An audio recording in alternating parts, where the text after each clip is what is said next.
Why don't we do a little micro review, and then let's do some lunch. I think we're getting close to about that time. Who can help me with a small review, something that we covered?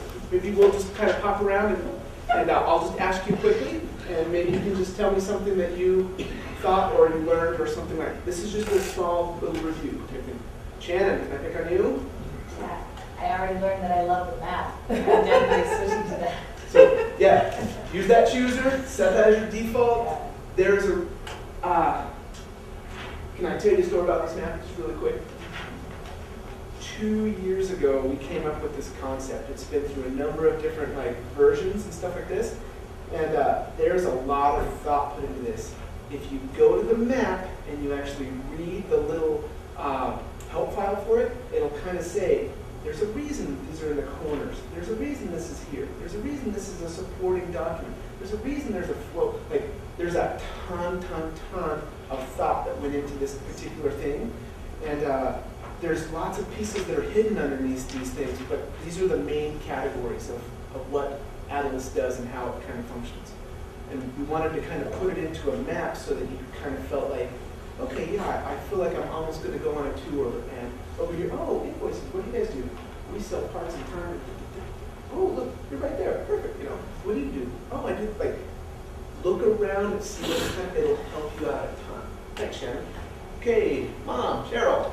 Okay, so one thing I noticed is that even though you've got a word, it may not mean what I think it means, so I have to think beyond the box. Like a photo may be the copy of my invoice, or it may be my thing, and so I'm like a PO doesn't necessarily mean I'm doing a purchase order. It means a way for me to get it in there. So that's what I'm noticing is the word may not be. I may have to change my definition of a couple of those things. I love that. That is a great comment. That is a great comment. Well put. Well put. Craig, can we pick on you? Yeah, I guess the categories of the POs, I wasn't clear on those before because I don't do POs.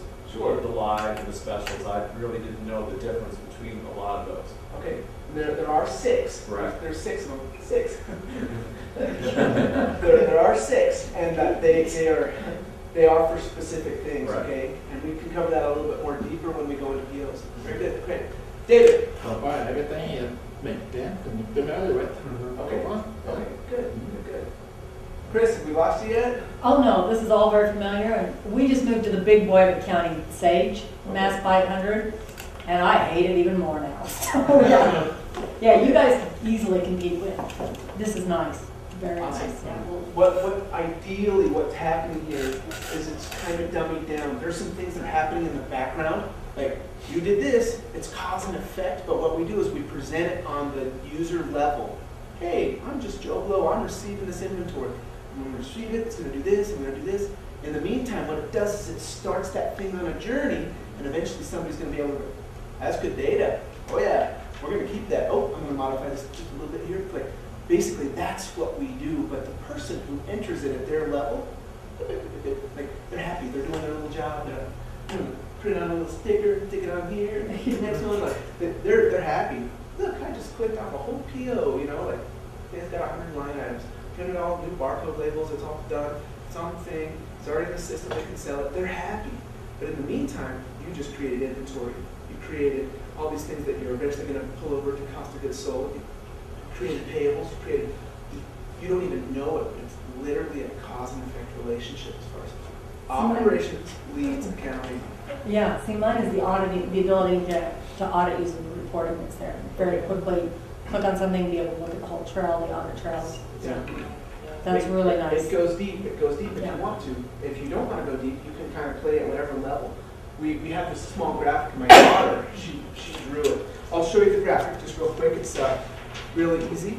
It's right off the main inventory homepage. Sorry, the main Adilas.biz homepage is right at the very, very bottom. That traffic. Okay, so this my daughter drew this. This is a little street. You've got parking lots and shopping malls and different things are happening, going and coming. And what you basically do is, what if you could be way above? What if you could be on the street level? Hey, there goes Jimmy. Hey, here comes this. Like you're totally, it changes your whole angle. What if you could physically be in the car? Wow, he just went in here and I totally saw what he did, And then the very next thing that says on the very bottom, what if you could actually play that back over time? Because everything happens. Where were you at 3 o'clock? I was actually this car at 3 o'clock re-entering some little thing. Where were you at 2 o'clock? Oh, I was like, basically, you have to realize because we're tracking these objects and data over time, this is the accounting. It's almost like virtually going videotape, okay, whatever's happening, Jimmy's doing his stuff, Fred's doing his stuff. Like, you're taking any sort of snapshot or you're like, what did he do? Oh, there we go. Like, that's how we run it. We really don't do this. Debit this, credit this, do this. We don't even use those words inside of Adilas. We do not. We track objects and data over time, and we'll let you go to whatever level you want to go to for your audit trail or for your details. It's a completely different methodology. Completely different. Okay, awesome. Sherry, we're asking people what they kind of picked up. We're doing a light review. I picked up more on POs because that's where I need to brush up. Okay, perfect. Absolutely. Did you guys see what Sherry brought me? Oh, Sherry's the one that wrote. It made me smile. It was good stuff. Awesome. Dad, let me ask you, Wayne, what have you picked up? 3 tapes full. I picked up everything you said on tape. Okay, we're going to skip to the next one. Thank you. Thank you very much. I think I understand better about the shopping cart because I never understood how that went with everything. So. Okay, it is the key interface. And I picked up a whole lot more. Awesome. Heather hears me talk about this stuff all the time, so she gets random bits and pieces of this all the time. Frustrations, whatever it might be. I'm doing this, and they want to automate this, and I can't believe this, and, whatever it might be. But I appreciate what she does for me, and thank you for being here today. I see what I didn't see on the walks. Oh, yeah. I just chat and blabber. Yep. Like, say for instance, we're talking about a recipe. Yeah, Dad, we have this thing. You can build it, and you can do this and this, and you can make it go up and down, and hide it, and change the costs, and like change all this stuff. Okay. But you said, hey, I want to order a Big Mac combo, and I just pulled up a quick little recipe, and we clicked through it type thing. It was putting it real live things. Thanks, Dad. I appreciate that. Just sort of get it in my mind so I'm not overwhelmed as I have been is the first thing you said that I'm going to begin to separate is everything is based on 2 principles. First, permissions and settings. Mm-hmm.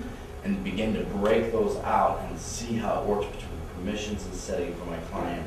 And then for me, the biggest thing is understanding that I can get anywhere I want through drilling down. Correct. That everything is held, everything is there. It's these room full of files that I don't have to go find because I have the ability in my memory. I can't remember, well, did I use what number? My passwords are killing me now because if I remember my password, but you don't have to remember a keyword. You went back with BER.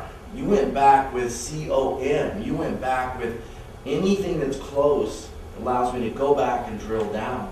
For a guy like me who can't remember all my passcodes, how do I get back? The system is so user-friendly by drilling down with keywords, half of a keyword. You remember anything? That's about what you need with me. Do I remember anything about what draws my memory to that vendor or that account? Mm-hmm. So drilling down, how I drill down is so user-friendly because it's web-based. Awesome. Versus a file system that I've got to go, well, did I file this through this or did I file this? It's beginning to make sense because now I can separate all that and begin to not panic and go, I'm going to be okay. Yeah. Permissions allows me to know that's going to be okay. Settings allows it to be okay. And drilling down is going to allow this to be okay. It's starting to make sense. Awesome. Great. Good stuff. Any other comments or anything? This is kind of what I'm getting at. Before, when I did something, I had to do the accounting, or I had to do the producing, or I had to do this, and all of a sudden I'm just seeing it go all together, so now I don't see it as separate. I'm seeing I'm doing it, and it's taking care of everything. Yeah, Skipper. Yeah. Okay, this chasm, it really exists. Can I go off for just a microsecond on traditional accounting, okay? And I'll keep this very, very brief, but basically what happened is, traditional accounting, who can give me a date roughly when this happened? The thing that we call double entry accounting, who knows when it kind of came about? Oh, hey, some guy, some French guy you put in your thing, 1800 and something. 1800 would be nice, try 14. Okay, so Columbus sailed the ocean blue in 1492. It's a little saying. Columbus sailed the ocean blue in 1492. Well, 2 years after that, there's this guy by the name of Luca Pacioli. He's a friar, a monk, and he's a wizard, just basically just a math wizard and super awesome. He writes one of the first textbooks on math. And as part of his math textbook, it actually says, hey, here's how we track some of these guys that are in Italy and Venice and all this kind of stuff like this. Here's how we keep track of their numbers. We track this in, we track this in, we track this in. So if we go back to the 1400s, we take away cameras, we take away videos, we take away calculators, we take away electricity, we take away running water, we take away paper, okay? Guess what they had? This was their tool, okay? So a piece of paper, they had stuff like this. I better track this, and then I better come over here, and some of this is over here, and some of this is over here. Guess what we're doing inside of Adilas? Guess what they were doing in their things? Big, huge room, tons and tons of books. Okay, I just sold some stuff. I better go over here to my March sales book. Okay, thank you, Johnny. Ooh, we didn't pay for that. Ah, but over here. And okay, so basically what they were trying to do is track their data. This is in the 1400s type thing, okay? Like the Renaissance was just barely happening. So we gained some neat things. We actually simulate parts of his thing, but we don't follow that exact model. They had a thing called T accounts. Who knows what a T account is?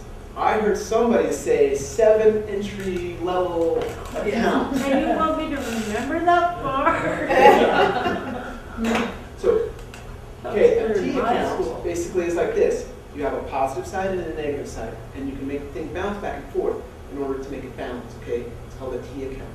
Well, they have tons of these little things, and they would stick it into a thing called chart of accounts, okay? So every single one of these things needs to be into a little bigger group or a bigger summary or a bigger thing, okay? That's how they would balance all these different little pieces back and forth. And then what they would do is eventually they would enter it on one side, but it would flip something, and so they'd have to enter it on the other side. They had to force it into that perfect, okay, I've got a debit and I've got a credit, okay? The problem is real life, honestly, real life, there are some things that happen that way.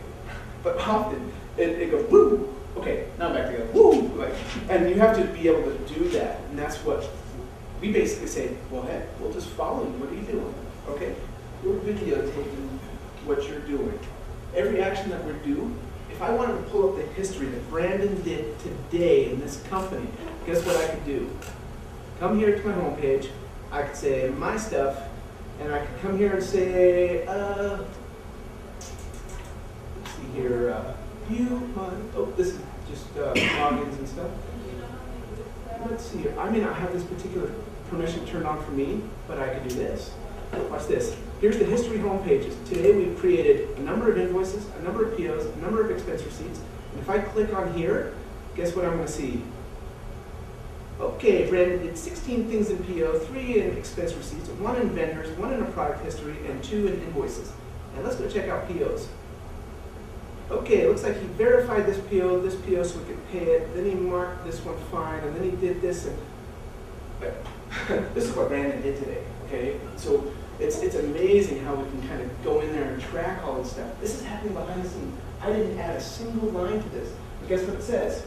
PO number 44, Specialty Bottle Company. I updated the main. So we probably had a problem between the main and some of the line items. I went in there and I updated that. And I can click on this and say, well, take me to PO 44. It's so important that you can just go shoot, shoot, shoot. You literally have to be able to do that, and it helps you to kind of like, now I'm seeing how these pieces are connected.